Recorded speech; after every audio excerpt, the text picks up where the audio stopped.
E entra a Sofia Abraão conosco, dá um look na Sofia. Olha, linda sandália, da onde é os looks?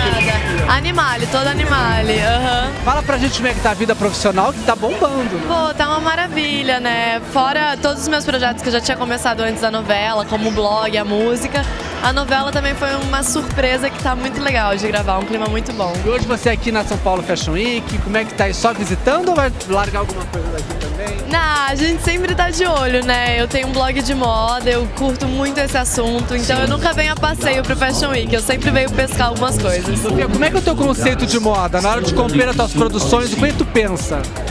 Do jeito que eu acordo. Normalmente eu bolo meu figurino no banho. Eu entro no banho, já começo a pensar como é que eu tô. Eu tô mais mocinha, eu tô mais rock and roll, tô mais largada, como é que eu tô? E eu vou meio que no meu humor. Hoje de estampa, sempre não tem medo de estampa. Minha próxima música chama Flores, então tem tudo a ver esse look, porque é um look floral, com uma roupagem rock and roll por cima.